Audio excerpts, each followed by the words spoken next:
Hello, my name is George Hinton and I'm speaking to you from the Dean Hospital in Essex near Brighton.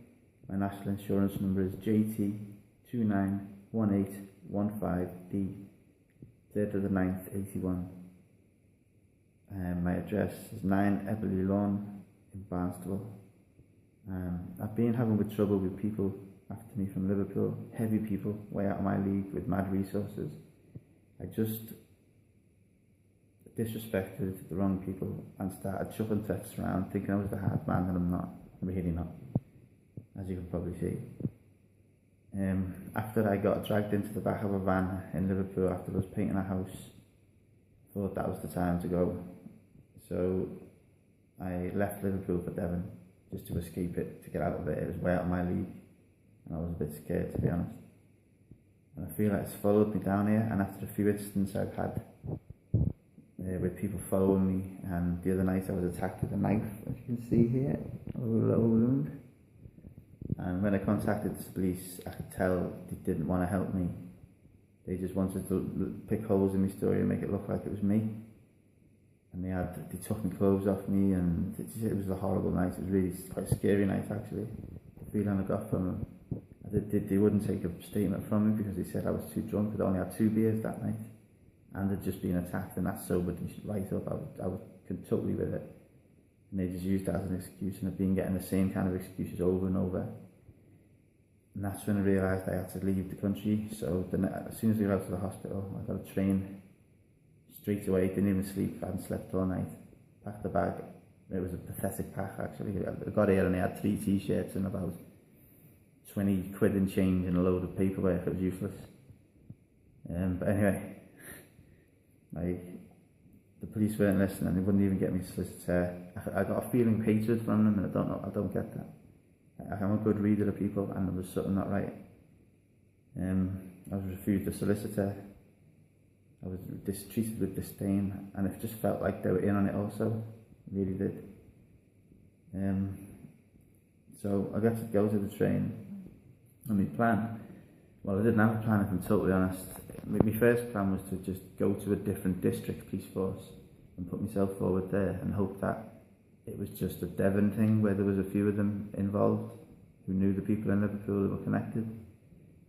But I just got the feeling when I got to the train station, it was probably total coincidence, but a few police guys were giving me little looks, but that's probably because I walked down the train station with a big gash in my head, so that's fair enough.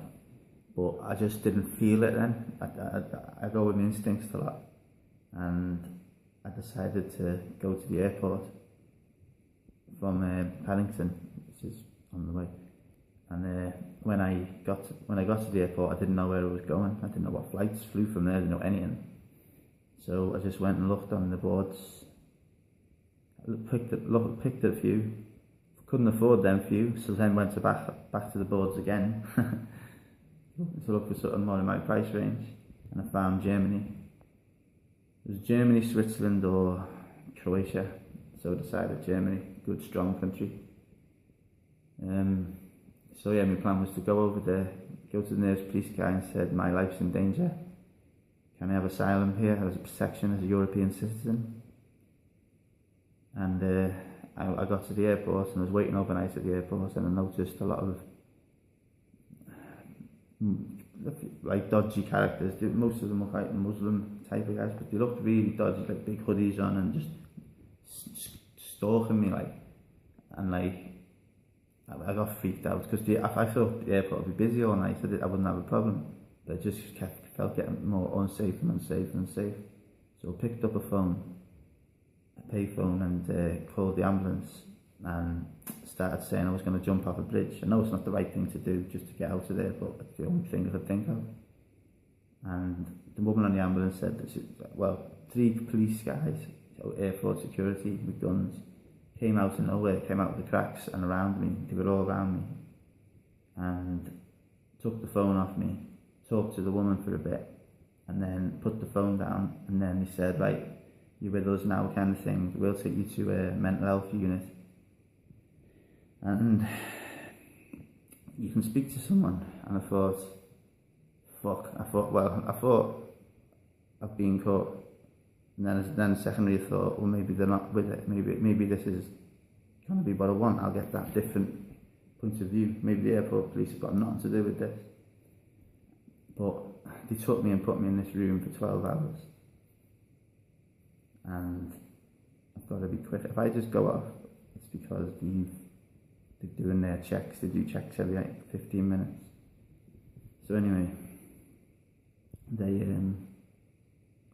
put me in this van, in the back of a van, took me to a hospital which was called Riverside, I think, near the airport. Put me in a room, strange room, it just had a chair in it, nothing else, camera, and left me there for about 12 hours. And then the next day I said, look, I'd like to go please, and then 3 doctors turn up. The look on their face, as soon as they walked in, I knew what was about to happen. I ended up getting sectioned against my will. Them saying for my own protection. Another thing, when I was left in this room, I had the bag that I was going to travel with, it had razors, beers, all kinds of stuff, my belt, and they left that bag with me in this room for 12 hours. That's when the alarm bell started going a bit.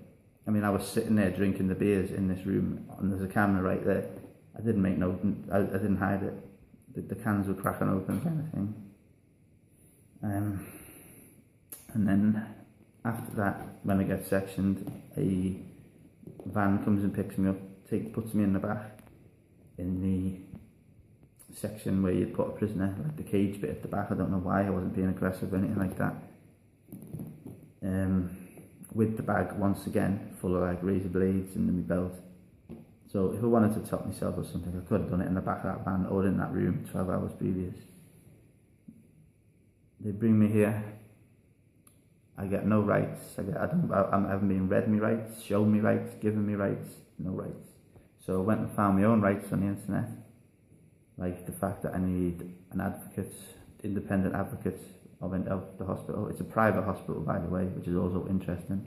Medium security, miles away from where I live. I live in Devon. This is in Brighton. That's like almost as far west to almost as far east. But this is the one they chose, and I think I know why, judging by the inmates. So yeah, I've been here. They put me on olanzapine and a low. There's a list of drugs. There's like six on them. So I don't know what half of them are. I refused to take most of them. I said I'll take the olanzapine and lorazepam because I know what they are. I've had them before. So yeah, I need some help from you, amazing British public out there. I need you to help me. I need you to watch. I'm going to start doing this every day. Go on my Facebook. My Facebook's got it all on up to now. Pictures, evidence, and it's going to get more. I'm going to keep. I've got the videos of people following me. I'm going to start putting them up. I'm going to start getting proactive about this, and I need people to watch. And if I just disappear, I want to say, if I just disappear, and if these videos stop, that means I've disappeared.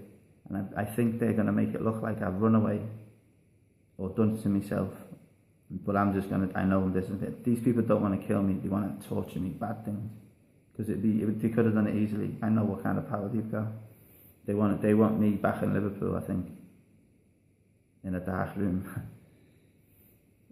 And that's not what it could be even too late for me. I'm here, I'm trapped. But I just want to, this is my last little effort at trying to fix this. Gotta go.